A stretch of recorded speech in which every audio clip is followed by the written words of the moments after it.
আসসালামু আলাইকুম dear viewer, software YouTube চ্যানেলে পিএইচপি অবজেক্ট ওরিয়েন্টেড প্রোগ্রামিং ওপি টিউটোরিয়াল সিরিজে আপনাকে স্বাগতম। এই ভিডিওতে আমরা অবজেক্ট ক্লোনিং বিষয়টি দেখব। অবজেক্ট ক্লোনিংয়ের ক্ষেত্রে ক্লোন কিওয়ার্ডটি আমরা ব্যবহার করব। এক্ষেত্রে ডিপলি ক্লোন হবে না, এটাকে শ্যালো ক্লোন বলে। তো চলুন আমরা কাজ করতে করতে বিষয়টি বোঝার চেষ্টা করি। শুরুতেই আমি জাম্প কন্ট্রোল প্যানেলের অ্যাপাচি মাইস্কুয়েল স্টার্ট আছে কিনা তা দেখে নিলাম। এক্সপ্লোরারে ক্লিক করে htdocs-এ ওপি টিউটোরিয়াল নামক একটি ফোল্ডার তৈরি করে রেখেছি, যা আমার সাবলাইম টেক্সটে লোড করা আছে। তো এখানে আমি একটি ফাইল তৈরি করি, নাম দিলাম object cloning .php, control S, save php।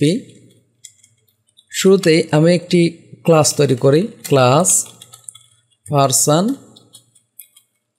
Public name public address. আমরা একটি মেথড এখানে তৈরি করি, পাবলিক ফাংশন ডিসপ্লে। আমরা বললাম echo BR name is dot দিয়ে জাস্ট আমাদের যে নেমটি আছে সেটা আমরা ইউজ করি। আমি আরও একবার নেই, এটা জাস্ট এখানে বললাম অ্যাড্রেস ইজ দিস, এখানে আমাদের অ্যাড্রেস হবে। ওকে, কন্ট্রোল-s। এখন এর জন্য আমরা অবজেক্ট তৈরি করি। আমি প্রথমে বললাম p1 নিউ পারসন। ওকে, p1 নেম অ্যাসাইন, সাপোজ আমি দিলাম Kamal. p1 address assign, suppose আমি এখানে ঢাকা নিলাম। ওকে, এখন আমরা যদি ডিসপ্লে মেথডটিকে কল করি তাহলে আমরা Kamal name is Kamal address is Dhaka দেখতে পাবো। তো চলুন আমরা রান করি। এখানে এসে আমরা লোকাল হোস্ট ওপি টিউটোরিয়াল অবজেক্ট ক্লোনিং, খেয়াল করুন এখানে আনডিফাইন্ড ভেরিয়েবল, এখানে p1 হবে। কন্ট্রোল-s, রিলোড। এই যে দেখুন name is Kamal address is Dhaka, এটা কিন্তু আসছে। এখন এইটারই আমরা আরও একটি p2 করি এবং এক্ষেত্রে আমরা অবজেক্ট তৈরি না করে p1টা আমরা ইউজ করব, p1। তো এই ক্ষেত্রে আমরা ক্লোন করব। ক্লোন করার জন্য যেটা হয় সেটা হচ্ছে যে ক্লোন কিওয়ার্ডটি আমরা ইউজ করব। ওকে, এরপরে আমরা বলি p2 অ্যাসাইন, আমি এখানে বললাম জামাল। তারপর এই জায়গায় আমাদের অবজেক্ট অপারেটর ইউজ হবে, নেম অ্যাসাইন এইভাবে হবে।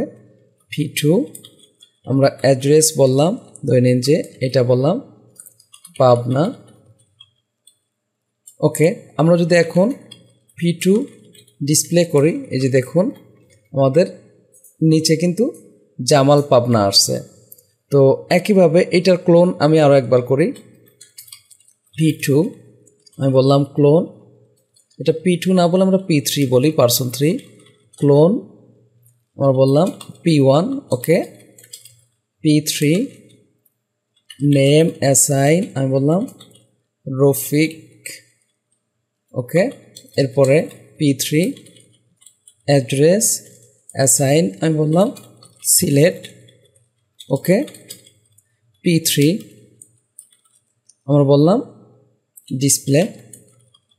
খেয়াল করুন এক্ষেত্রে আমাদের সিলেট রফিক এগুলো আসছে। খেয়াল করুন এই মুহূর্তে আমি যেই কাজটি করতে চাচ্ছি, এই যে আমরা এখানে যেই মেথডটি ইউজ করছি সেই মেথডটিকে আমরা নিচে ডিক্লেয়ার করব, কন্ট্রোল-v। একইভাবে এই মেথডটিও আমরা এখানে নিব, এই যে কন্ট্রোল-v। এখন যদি আমরা রিলোড দেই, খেয়াল করুন জামাল পাবনা কামাল ঢাকা ঠিক আছে। এখন এই জায়গায় যদি আমরা ক্লোনটাকে বাদ দিয়ে দিই, আচ্ছা আমি এটাকে একটু সিরিয়ালাইজ রাখি, এটাকে উপরে রাখি। ওকে,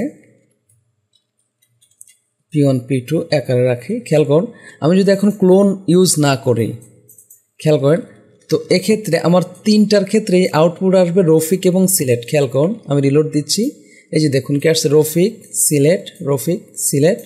তো তার মানে আমরা এইভাবে যদি p3 অ্যাসাইন p1 করি তাহলে সরাসরি এই অবজেক্টের যেই ভ্যালুটা সেটাই আসবে এবং এক্ষেত্রে লাস্টে যেই ভ্যালুটা পাবে সেটাই মেথডগুলো নিয়ে নেবে। এখন আমরা যদি ক্লোন করতে চাই, ক্লোন করলে যেটা হবে খেয়াল করুন, আমি এখন ক্লোন করলাম, ক্লোন কন্ট্রোল এস, এটাকেও বলি ক্লোন কন্ট্রোল এস।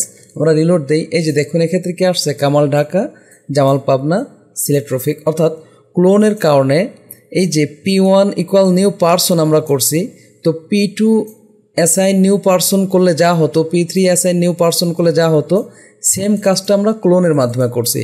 কিন্তু ক্লোন যদি আমাদের না থাকে, প্রপার্টিতে যেই ভ্যালু দিব লাস্টে সেটাই মূলত সে এক্ষেত্রে পাবে। এই যে দেখুন, তো এক্ষেত্রে আমরা যা বুঝলাম যে আমরা নতুন করে অবজেক্ট তৈরি না করে যেই অবজেক্টটা তৈরি করেছি সেই অবজেক্টটাকেই ক্লোন নিয়ে জাস্ট অবজেক্টের নাম দিয়ে আমরা আরেকটি অবজেক্ট তৈরি করলাম। এক্ষেত্রে আমরা কিন্তু আর নিউ পারসন ইউজ করি নাই।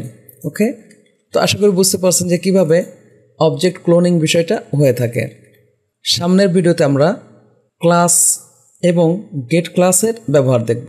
যদি ভিডিওটি ভালো লাগে থাকে প্লিজ লাইক করবেন এবং কমেন্ট করে আপনার অনুভূতি জানাবেন। চ্যানেলটি সাবস্ক্রাইব করে না থাকেন প্লিজ সাবস্ক্রাইব করবেন। পরবর্তী ভিডিওতে দেখা হচ্ছে। আল্লাহ হাফেজ।